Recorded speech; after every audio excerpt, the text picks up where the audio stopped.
I'm Duquiatan from SRCC STEM 101, and I'm here to talk about the shell integration. Example number 1, let us determine the volume of the solid obtained by rotating the region bounded by y is equal to x minus 1 times x minus 3 squared. And the x-axis about the y-axis. So as we did in the let us first graph the bounded region and solid.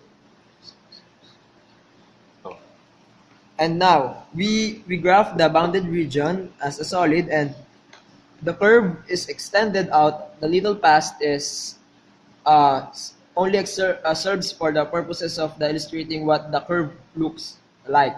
And this one is shows the rotation, or how the function is rotated along the y-axis. So we've basically got something that's roughly donut shape. If we use rings on this solid, here is what typical ring would look like.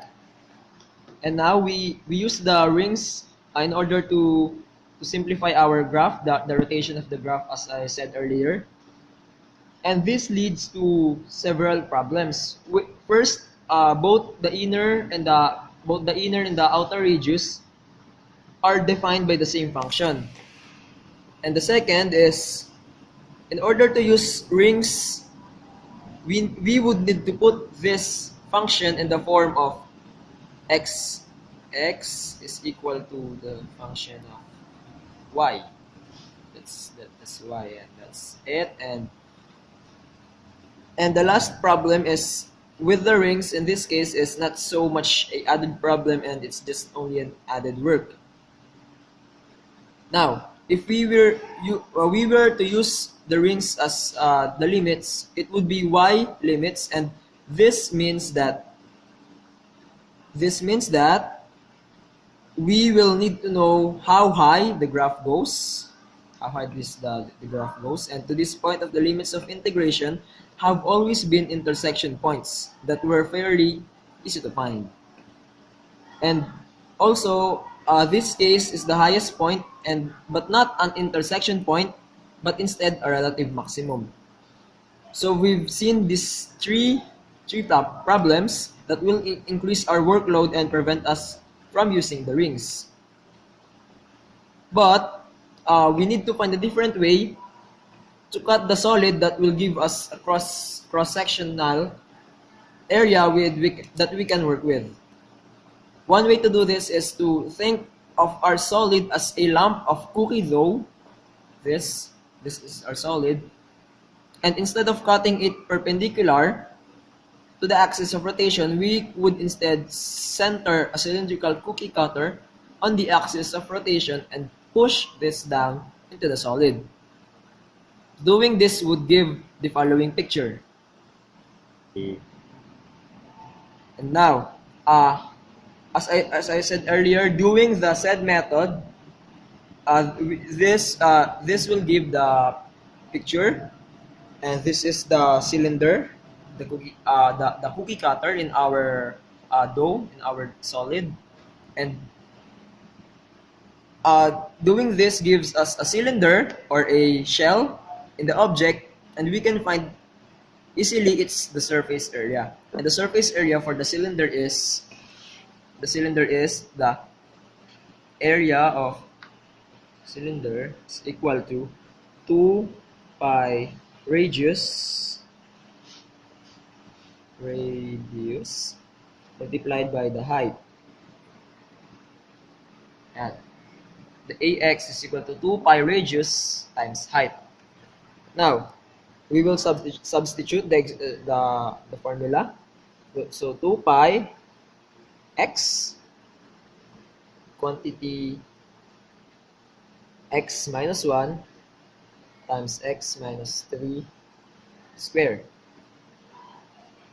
And that's it. Here we go. And now, evaluating the formula, 2 pi is x raised to 4 minus 7x cubed plus 15x x squared minus 9x. And now, notice as well that as we increase the radius of the cylinder, we will completely cover the solid, and so we can use this formula to find the volume of this solid. All we need is the limits of the integration. First is the cylinder will cut into the solid at x is equal to 1, and as we increase it into x is equal to 3, we will completely cover the both sides of the solid, since expanding the cylinder in one direction will automatically expand it in the other direction as well. So the volume for this solid is then volume is equal to the integration of n and ax dx. Now it is equal to 2 pi. Now the lower limit is 1 and the upper limit is 3. So x cubed. It is only the repetition of the solution earlier, time ago, squared and minus 9x dx. And evaluating the formula, 2 cube, 2 pi, I'm sorry, 1 over 5x raised to the 5th minus 7 over 4 x raised to the 4th power plus 5x cubed minus 9 over 2x raised to 2. And the lower limit is 1, the upper limit is 3 in this side. And the final answer is 24 pi over 5. Now, that's the final answer, and the method used in this example is, I repeat, the method of cylinders or the shell method. So, guys, this is my video about the shell integration. I hope you learned a lot from me.